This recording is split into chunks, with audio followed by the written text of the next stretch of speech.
রেলমন্ত্রী থাকাকালীন বাংলার উন্নয়নে একাধিক মেট্রো রুটের পরিকল্পনা করেছিলেন মমতা বন্দ্যোপাধ্যায়।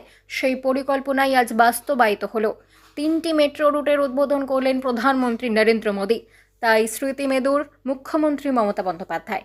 পুরনো স্মৃতি উস্কে এক স্যান্ডেলে মুখ্যমন্ত্রী লিখেছেন, আজ একটু স্মৃতিতাড়িত হতে দিন।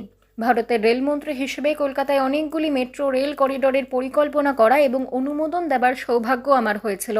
এটা বলতে আমার কোনো দ্বিধা নেই যে এই শহরের বিভিন্ন প্রান্তকে, যেমন জোকা, বেহালা, তারাতলা, গড়িয়া, নোয়াপাড়া, দক্ষিণেশ্বর বিমানবন্দর, দমদম, সেক্টর 5 ইত্যাদি একটি মহানাগরিক মেট্রো গ্রিডে যুক্ত করার জন্য যাবতীয় কাজ, তার ব্লু প্রিন্ট তৈরি করা, প্রয়োজনীয় অর্থের ব্যবস্থা করা, সময়ে কাজ শুরু করা, সবকিছুই করার সৌভাগ্য আমার হয়েছিল। টালিগঞ্জ গড়িয়া, দমদম গড়িয়া, দক্ষিণেশ্বর দমদম, সল্টলেক হাওড়া, এইসব সংযোগের সূচনা আমার হাতে দিয়ে।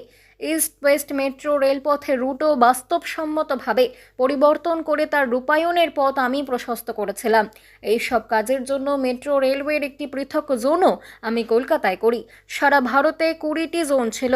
এটি অধিকন্তু নতুন নয়। ওয়ার্ল্ড ক্লাস স্টেশন তৈরির ঘোষণাও ছিল আমার। তিনি আরও লিখেছেন, এটা আমার গর্ব।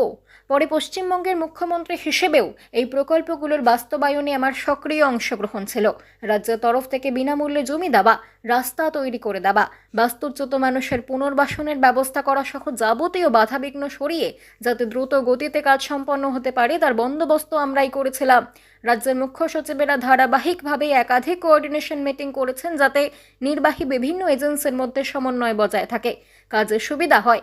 এক কথায় রেলমন্ত্রী হিসেবে যে পরিকল্পনাগুলো করেছিলাম সেগুলি ফিল্ডে যাতে সঠিকভাবে শেষ হয় তার ব্যবস্থাও আমরাই করেছিলাম।